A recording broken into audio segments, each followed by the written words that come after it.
One of the most common questions I get on my specific build videos is how can I use this for other monsters? I've put together a very powerful all-rounder endgame sword and shield build, using the true Omega sword which you unlock and are able to craft after defeating Savage Omega, making use of all of the updated goodies we've been given all the way throughout TU3. It's very well balanced, both with very high offense but also fantastic defensive capabilities too, all whilst offering plenty of flexibility for you to switch things here and there as you please. If you're coming into this without some of the very powerful endgame gear, then your shopping list, your crafting list is going to be quite extensive. However, it'll be super worth it and it'll give you the option to mix and match in future. Most of you are returning viewers to the channel, so if builds and guides for Monster Hunter Wilds and other games are your thing, you can drop me a sub. And with that said, let's get on to maximizing your OPness. As already mentioned, the weapon of choice is the true Omega sword and shield, which you will unlock the ability to craft once you've defeated Savage Omega. It's got excellent 220 raw with 10% affinity, not neutral, a good wad of white sharpness, and your standard 3-2-1 deco slots, with an inbuilt 25 defense bonus, and the equipment skills Guard Up 3 and Synthetic Shield, the latter being a unique to the weapon, which gives you and all nearby allies plus 30 defense for a 30-second duration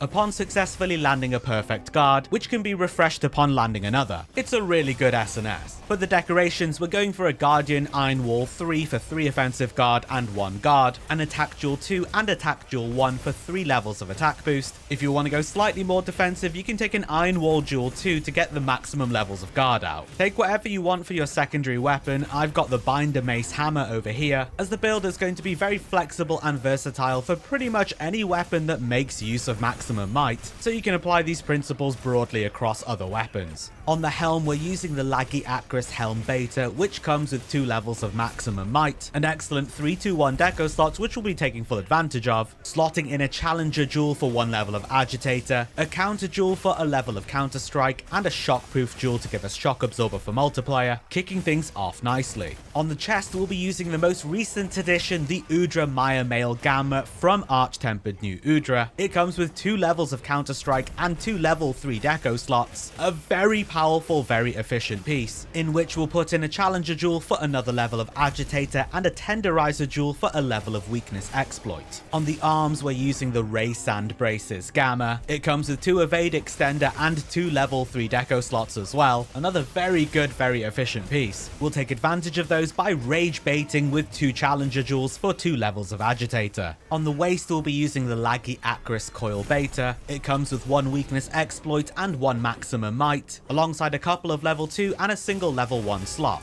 We'll be filling these up with 2 Destroyer Jewels for 2 levels of Heartbreaker and 1 Divine Blessing with that Protection Jewel 1. And on the legs, we'll be using the Duna Wild Greaves Gamma. It comes with Quick Sheath 3 and Agitator 1, as well as a level 3 and 2 level 1 deco slots. Regardless of whether you're going to make use of Quick Sheath, it's a fantastic piece. We'll throw in a Chain Jewel for that ever-efficient single level of burst, and round out with 3 Divine Blessing with the additional 2 Protection Jewels. For the talisman, I'm using one of my favorite God Roll charms. It comes with 3 Razor Sharp and 3 Stun Resistance, as well as a full stack of the deco slots, in which I've put another level of attack and 2 levels of recovery up. Feel free to use your best God Roll charm, which will do something similar, either with Razor Sharp, perhaps even Protective Polish, whatever works for you. And if you're really stuck, you can use one of your set talismans for latent power or burst or whatever else. Those are all of the pieces that make up the puzzle. Let's take a look at all of the equipment skills that you get with the build. Attack Boost 4, Offensive Guard 3, Razor Sharp 3, Guard Up 3, Guard 1, and Synthetic Shield. Those are all of the weapon skills, with the armor skills being Agitator 5, Counter Strike 3, Maximum Might 3, Divine Blessing 3, Stun Resistance 3, Quick Sheath 3, Weakness Exploit 2, Recovery Up 2, Part Breaker 2, Evade Extender 2, Burst 1, and Shock Absorber 1. We'll also have the 2-piece set bonus skill Leviathan's Fury Azure Bolt 1, giving plus 15% affinity for 20 seconds once activated and going on around a 30-second cooldown, and the 3-piece Gamma group skill bonus Lord Soul Guts Tenacity, boosting attack by 5% 30% whilst lowering defense for around the same, and giving you 1 free moxie to survive a lethal hit, after which the attack boost is removed and you're given a defense boost. Your attack power is generated from attack boost, offensive guard, agitator, counter strike, part breaker, and burst, as well as the 5% from guts, with your affinity coming from agitator, maximum might, weakness exploit, and Leviathan's fury as your bolt 1. Without any of the skills active, you're going to be on 232 attack with 10% affinity, and 452 defense once all of your armor pieces are maxed out.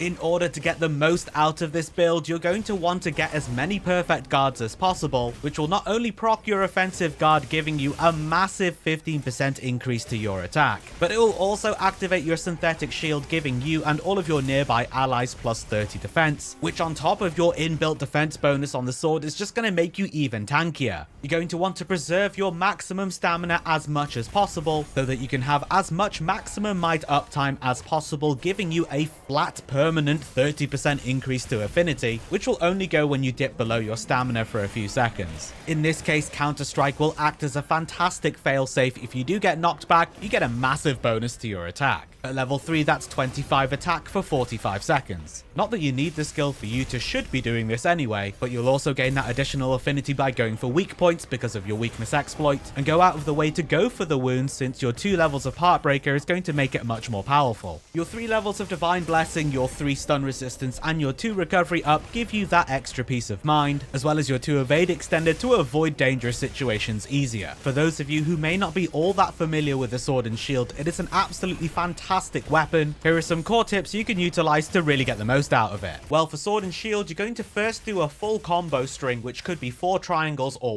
Ys. Then you're going to press triangle and circle, or the attack 1 and attack 2 buttons together to do spinning reaper, and then you're going to press them again and hold them down to do a full powered charged chop. This is your full combo string, your full combo loop, then you start again from the beginning. By holding up your shield, your guard, with R2, you are able to block attacks. If you hold it up right before an attack, you will do a perfect guard, significantly reducing the chip damage and eliminating the knockback, whilst activating any perfect guard mechanics. Instead of trying to time this and risking not blocking things at all, you can hold up your guard with R2, and at the same time press circle or the second attack button to perform a guard slash. Time this against an enemy's attack and it will force a perfect guard. If you miss the timing, you'll still get a normal block off. This is far safer than just trying to throw up your shield at the right time. One of the most important sword and shield techniques is the sliding swipe. Whilst holding up your guard with R2, you can press triangle or the primary attack button to do the sliding swipe. This will maneuver you to a different position whilst doing attacks, giving you iframes during the slide itself, giving you a free excellent high mobility evasive maneuver you can use kind of whenever. The perfect rush combo is very powerful, but at the cost of high time commitment. After an attack or a roll or any action, you can press back and circle or secondary attack to do a back step, during which you will press triangle or primary attack button to do the leaping slash. You will then time the next 3 inputs with triangle or primary attack when you glow red. Just pause for a moment, the timing's easy. After which you can do a falling bash with the second attack button, but you've got a few different options that you can explore. That's everything that you should need. You've got the full build. I've given you some tips on how to play sword and shield as well as a refresher, or if it's your first time picking it up. Give it a spin, let me know what you think, how you get on, and I'd also be curious to hear what talisman you took instead, unless you happen to have a razor sharp 3, stun resistance 3 with all 3 deco slots charm. If builds and guides like this in Monster Hunter Wilds and other games too are your thing, you can subscribe for more. But either way, thank you so much for watching, and until next time, I'll see you in the Forbidden Lands.